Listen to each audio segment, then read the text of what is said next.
AM 560. The Answer.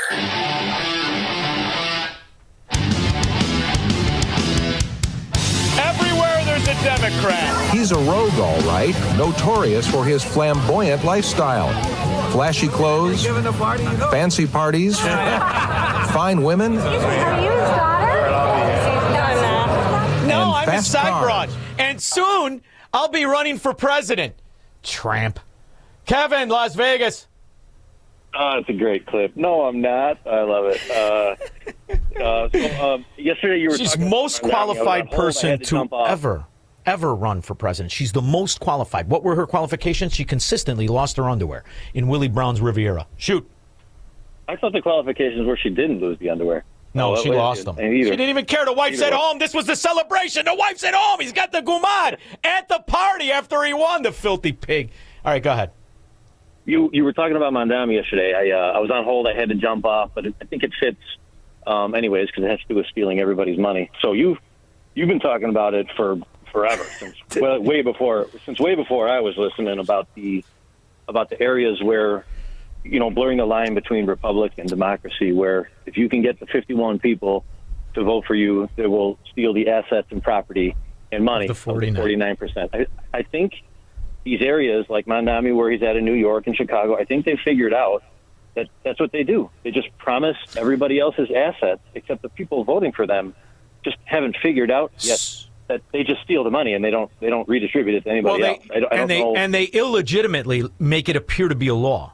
And the way in which that they enforce that power is because they appoint their crooked judges, like the judge that's talking about the, what's his name, the guy from ICE? I always forget his name, and it's so similar to my aunt. Bovino. Yeah. Like Bovino. Did you hear who the judge is? Do you know who the judge is? Oh, No. Kevin, I got it. Where, Honey Bunny, where did I put it? I got it so many fracky. Here it is. She titled it, you know, Honey Bunny, she's the worst at this. You know why? She titled it Greg Bovino, Federal Court. How am I supposed to find Greg Bovino? Yeah, come on. You keep titling it like that. Son of a gun. And another big story we're Oh, following. the judge. Yeah, here's the judge. Our next nominee is Sarah Lee Ellis, who's been nominated to the Chicago judgeship formerly occupied by Judge Joan Gottschall. Ms. Ellis currently works at the law firm Schiff Hardin in Chicago. She handles white-collar criminal matters, complex civil litigation, and corporate counseling. Now, I'm gonna play it, but I want you to stop there. So that's where she works, white-collar crimes and all that. Yeah. She was nominated by Obama. This is Dick Durbin fluffing her. So this lawyer, who's all this, she's worked in all these firms. You don't know Dick Durbin's wife's a lobbyist? You don't know his nephew's a lobbyist? You didn't know Mike Madigan was a gangster or Ed Burke? And you didn't know Tony Resco was a criminal with links back to Iraqi billionaires? You didn't know any of this. But you're a big lawyer. Now listen, let's fluff the resume even better. She was born in Ontario, Canada, to parents who immigrated from Jamaica. She moved to the U.S. and became a citizen at age 15. Received her undergraduate degree from Indiana University, her law degree from Loyola University, Chicago College of Law. After law school, Ms. Ellis joined the Federal Defender Program in Chicago and served for 6 years as a staff attorney. In that capacity, she represented indigent criminal defendants in all aspects of criminal litigation. And all of that resume, all of those so-called accomplishments, and all you are today is a $2 whore for the mafia.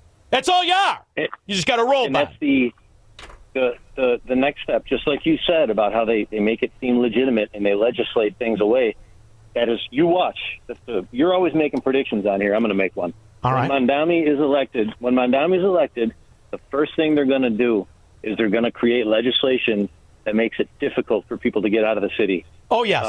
To sell their homes, to sell everything. They're going to tax. They're going to do whatever they can to take money from them. Kevin, listen to this, and I'm dead serious. And it's ingrained into Americans where they're so used to it they don't even know what it is. What would you call a stamp? A transfer stamp? Exactly. What do you mean transfer stamp? I bought the house. I pay taxes on the house. I improve the house. I maintain the house. I finally sell the house. You charge me again? Well, yeah. Why? I got to pay you. Well, now you got to. Well, doesn't the buyer just have to pay? No. In Democrat areas, the seller pays. Get the hell out of here, you frickin' thieves! You rat pigs! Verlan, Michigan. Okay, now John's doing me a favor. This was my brainchild. Okay, he's gonna put 3 shirts, my ideas, in his store, and they're Wait a gonna be minute. hot sellers. John who? Who are we talking about? John Anthony. Oh, well, use the proper name. There's like, you know how many, I'm from Melrose Park. How many Johns do you think I know? About 652? Go ahead. Well, he's doing me a favor. Okay, I thought of these shirts. Okay, here's the first one. It's going to be a black shirt with white letters. It's going to say, I'm down with the shutdown. I think that's going to be a good one. Now, the second one is going to be a black hoodie with gold letters. The front is going to say sovereign citizen, and on the back is going to have a big cobra that says, don't tread on me. And here's the last one. Black shirt, white letters. First of all, I don't like black shirts. I'm not breaking into anybody's house. You got anything that Huggy Bear wouldn't buy? What do you got? No, these are going to draw attention. And what a nice navy. I want the last one to be the best. On the front of it with white letters is going to say secession today, secession tomorrow, secession forever. Now, I know you want a financial secession, but I'm going to tell you something. It will be civil war, because if we was to leave the pools that are robbing us, Medicare, Medicaid, Social Security, and the Anti-Poverty Act, which is their food stamps and their housing, all those programs will collapse, because they need us to keep the programs going, and they're still in debt. They will collapse, and it will be civil war. It will be civil war. So get ready. I'd hate to think, but if you look at the groundwork, who laid the groundwork for the income tax? That's the first purveyor with 39% of the vote. That was the president when he ordered the military to kill his first citizens. And today, look, you ask anybody, he's the greatest president ever. So you might be onto something. I don't know. But I still think you should incorporate one that says suck wind with Kamala Harris's face on it. I think you're really going to hit a nerve with selling. Thank you very much. Thank you. I appreciate it. It's always got to go for the cheap one. Bill in Antioch. Yeah, quite a lot of people know about this, what I'm about to say. But there's a lot of people that are, probably very naive that don't understand. Quite a lot of people that get SNAP benefits are drug addicts, and they take their SNAP benefits, sell them to their drug dealer, and then they go to these NGOs and food. Wow, you're missing. Yeah, you were. I played the clip yesterday, but I've been talking about it forever. Upwards of 50% of food stamps are sold for 50 cents on the dollar to not drug addicts. Drug addicts, they're not interested in filing paperwork. They sell them to these corner store morons who open up these fraud fronts, put a can of beans on a shelf, and they have an arbitrage for 50 cents on the dollar. And they've been doing it for years, and one was just sentenced the other day for $8.3 million in Chirac. Thank you very much, Bill. Come on. You're talking to me, babe. This is the thing. Everybody knows. Wait a minute. The judge didn't know this? Honey, you didn't know? Come on. Miss Ellis then worked in private practice for several years at the white-collar defense firm Stettler & Duffy in Chicago. Stettler & Duffy. Those are two Scandinavian fellas, huh? Stettler & Duffy? You didn't know about these scams the Democrat mafia runs? You didn't know about short-in-the-pants mafia, Mike Madigan, big fat-ass Ed Burke? You guys had no idea. I got no idea. Well, congratulations. You're the only 50 people in the entire city of Chicago that didn't know who the real mafia is, let alone the dailies. Talk about an idiot. Then joined the Chicago City Department of Law in 2004, serving as assistant. Chicago City Department of Law. You guys didn't know about the gangs, the gangster disciples, the El Rukins? You didn't know about the cartels? You guys don't know? Didn't know? Corporation counsel for 4 years, handling Section 1983 cases. 2008, she joined Schiff Hardin, where she handles criminal and civil matters. She served as an adjunct professor at Loyola University Chicago College. Oh, boy. And during that whole time, what really thrived?